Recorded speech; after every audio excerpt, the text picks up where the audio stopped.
Hey there, vinyl community. Um, so, thought maybe we would talk a little bit about Nico today, and Nico, the Nico from from this album, and this is, I think, how most people became familiar with her name. Very much associated with Warhol, and was a model, famous model, beautiful, beautiful woman, um, and an amazing, talented woman who really, I think, got treated pretty badly by the not just the music industry, but by maybe society in general.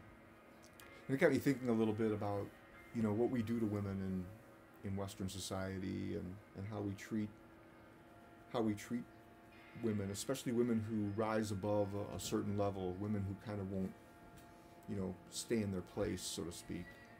And an example I might use of somebody who was treated that same way is Yoko Ono. And Yoko did a bunch of really, really fine albums, and today they're considered classics. These are for her first three or four are masterpieces,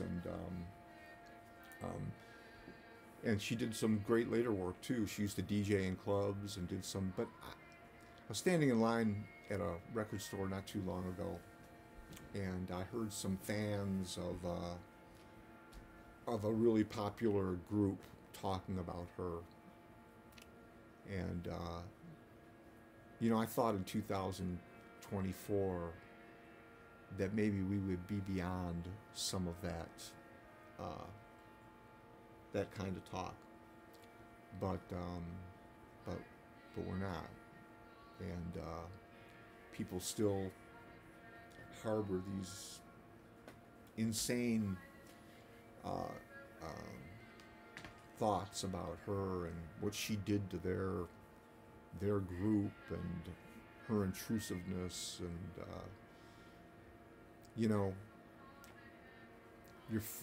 that language and that talk falls into so many ugly tropes, and I don't think they realize how they expose themselves with that kind of talk and language. But let's focus instead on, and having mentioned Yoko, we'll get back to Nico. And the album I wanted to talk about was her third album, which is, to me, this is my favorite album by Nico. And it's very, very different. Still produced by John Cale, I believe. This is, produced by John Cale. This is an album full of, I think people know Chelsea Girl, her first album, considered a classic. And then a lot of people fell off the radar with her next two albums, both of which are well worth hearing. And but this one starts to, I think, people stuck with Chelsea Girl and get to her second album and then fall off after that. And this third album is really the classic of the bunch for me.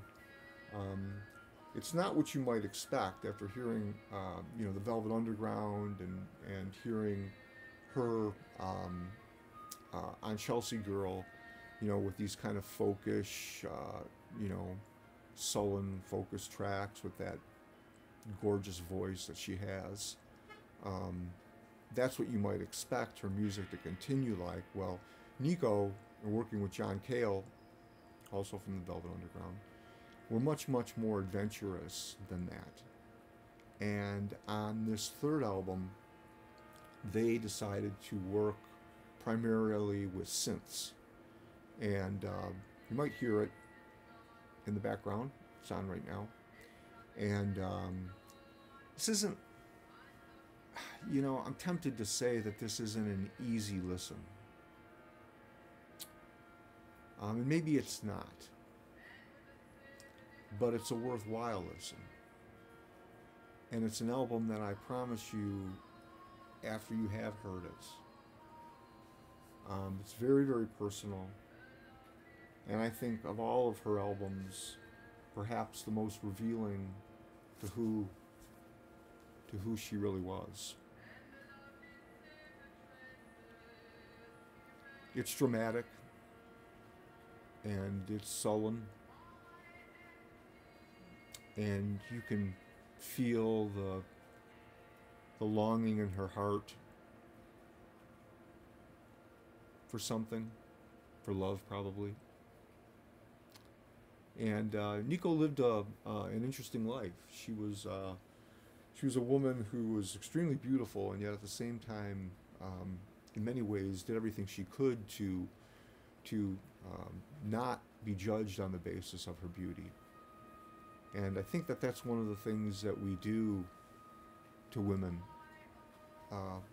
as a society. And I've seen it in other extremely beautiful women who shy away from that, and who, instead of it making them bold and confident, become not so confident because of their beauty.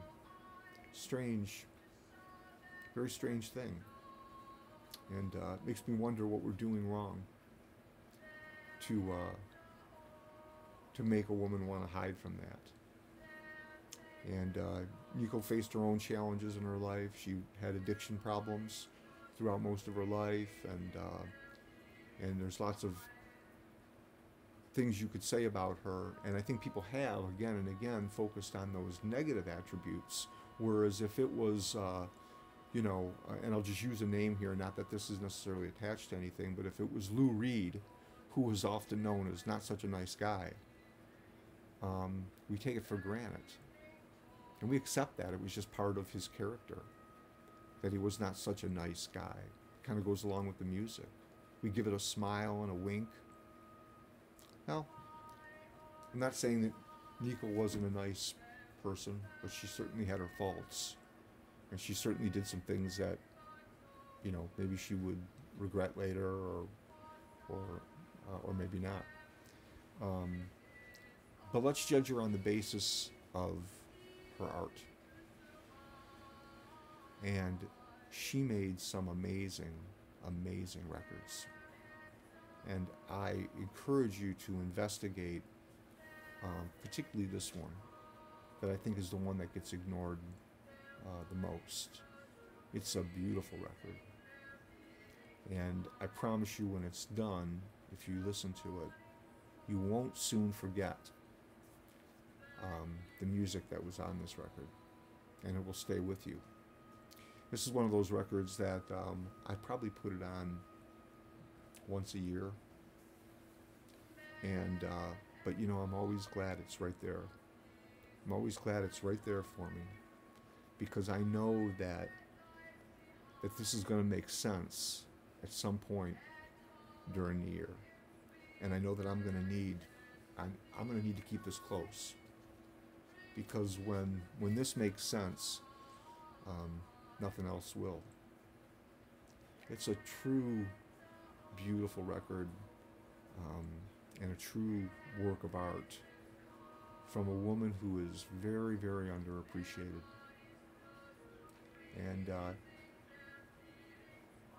take these records seriously. That's, I think, what Nico wanted more than anything, was people to see her art. And she didn't die with a lot of money when she did die.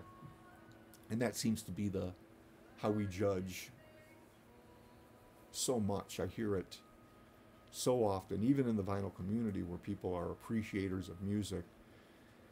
They base this has got to be great because it sold 10 million copies, so it's got to be good. And I completely reject that kind of thinking on music or art. That its value is based on the number of sales that it had. or on the money and the revenue that it generated. And that's, I think, something we fall into, and we can get into that. I have my own theories about why that is. I think we live in a society where everything is about everything. Friendship, family, love is based on money. Because once you buy into the transactionalness of everything, that's all that's left. And but anyway, didn't mean to go over there. But take next time you hear somebody, you know, being critical of Yoko, um, because she supposedly did something to their almighty uh, band. Maybe correct that, and check out her records. These are really beautiful records, and well worth going after.